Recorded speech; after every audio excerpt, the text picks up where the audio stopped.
আসসালামু আলাইকুম ভিউয়ার্স, আমি কামরুল হাসান আছি আপনাদের সাথে।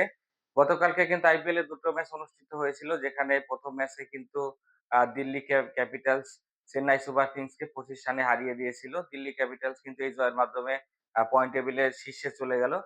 ১ম এ ব্যাট করতে নেমে দিল্লি ক্যাপিটালস কিন্তু ১৮৩ রানের একটা মিডিয়াম স্কোর তুলতে সক্ষম হয়। জবাব দিতে নেমে কিন্তু চেন্নাই সুপার কিংস মাত্র ১৫৫ রানেই গুটিয়ে যায়। যেখানে ১ম এ ব্যাট করতে নেমে কিন্তু কেএল রাহুলের অসাধারণ একটা ইনিংসের উপর ভিত করে কিন্তু বড় সংগ্রহ পায় এখানে দিল্লি ক্যাপিটালস। কেএল রাহুল কিন্তু ২১ বলে ৭৭ রানের একটি ঝলমলে ইনিংস খেলেন। যেখানে কিন্তু ৩ টা ৬ এর পাশাপাশি ৬ টা ৪ এর মারও আমরা দেখেছি।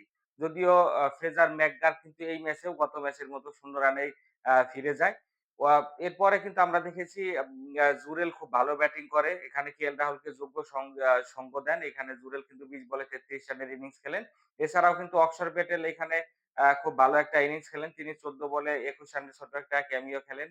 একই সাথে কিন্তু রিজভিও ১৫ বলে ২০ রান করতে সক্ষম হন এবং শেষের দিকে গিয়ে কিন্তু south African hard hitter Tristan স্টাপসের ১২ বলে ২৪ রানের ক্যামিওতে ১৮০ ক্রস করতে পারে এখানে আ দিল্লি ক্যাপিটালস। এখানে বোলিং হাতে কিন্তু নূর আহমেদ ১ টি উইকেট, জাদেজা ১ টি উইকেট এবং খলিল আহমেদ কিন্তু ২ টি উইকেট নিতে সক্ষম হন। ১৮৪ রানের টার্গেটে ব্যাট করতে নেমে কিন্তু ১ম এই ব্যাকফুটে চলে যায় এখানে চেন্নাই সুপার কিংস। যেখানে কিন্তু তাদের ইনফর্ম ওপেনার আ রাচিন রবীন্দ্র মাত্র ৩ রানের ব্যবধানে ফিরে যায়।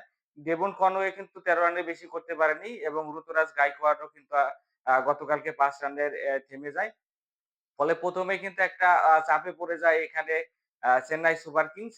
যদিও এখানে বিজয় শঙ্কর কিন্তু ৫৪ বলে আ আ ৬৯ রানের একটা ইনিংস খেলেন। কিন্তু তার এই ইনিংসটা কিন্তু আ আমরা দেখেছি যে খুবই স্লো ছিল। এজন্য কিন্তু আ শেষের দিকে গিয়ে মানে বাউন্ডারি না আসাতে কিন্তু তারা ম্যাচটা হেরেই গেল। পাশাপাশি ধোনিও কিন্তু এখানে ছিলেন। ২৬ বলে ৩০ রানের একটা ইনিংস খেলেন। তাদের কিন্তু পাওয়ার প্লেতে ১০ ওভারে কিন্তু ৭০ রান আ তুলতে তারা সক্ষম হয়। যেখানে কিন্তু ৫ টা উইকেট পড়ে যায়। শেষের ১০ ওভারে কিন্তু তাদের কোনো উইকেট পড়েনি। কিন্তু তারপরেও তারা ২৫ রানে ম্যাচটা হেরে গেল। মূলত ধোনি আর বিজয় শঙ্কর যেভাবে ব্যাটিং করলেন, এভাবে আসলে মডার্ন ডে ক্রিকেটে আপনি ম্যাচ জিততে পারবেন না। এখানে কিন্তু নিগাম ২ টি উইকেট নিয়েছেন দিল্লি ক্যাপিটালস এর হয়ে। পাশাপাশি কিন্তু মিচেল স্টার্ক এবং কুলদীপ ইয়াদবও ১ টি উইকেট নিতে সক্ষম হন। রাতের ম্যাচটাতে গতকালকে কিন্তু রাজস্থান রয়্যালস ৫০ রানের ব্যবধানে পাঞ্জাব কিংসকে হারিয়ে দিয়েছে। পাঞ্জাব কিংস কিন্তু এই ম্যাচের আগে টেবিল টপার ছিল।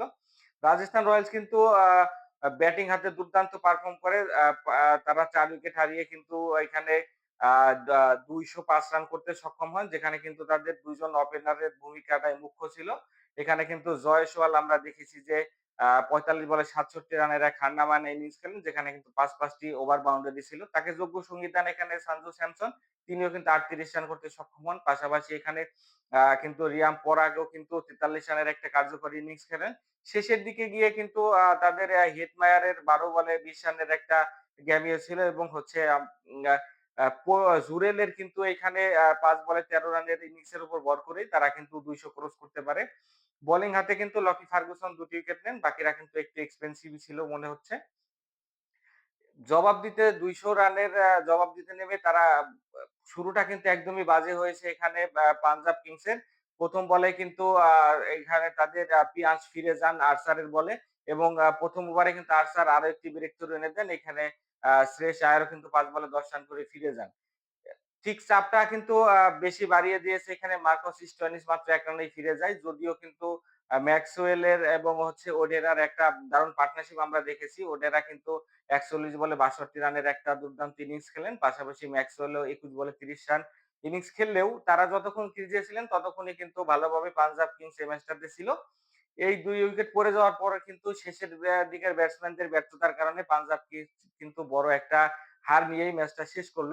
এখানে কিন্তু জফরা আর্চার ২৫ রানে ৩ উইকেট নিয়ে ম্যান অফ দ্য ম্যাচ নির্বাচিত হয়েছেন। পাশাপাশি কিন্তু এখানে তাদের সন্দীপ শর্মা এবং হচ্ছে মাহিস তীক্ষ্ণাও ২ টি করে উইকেট নেন।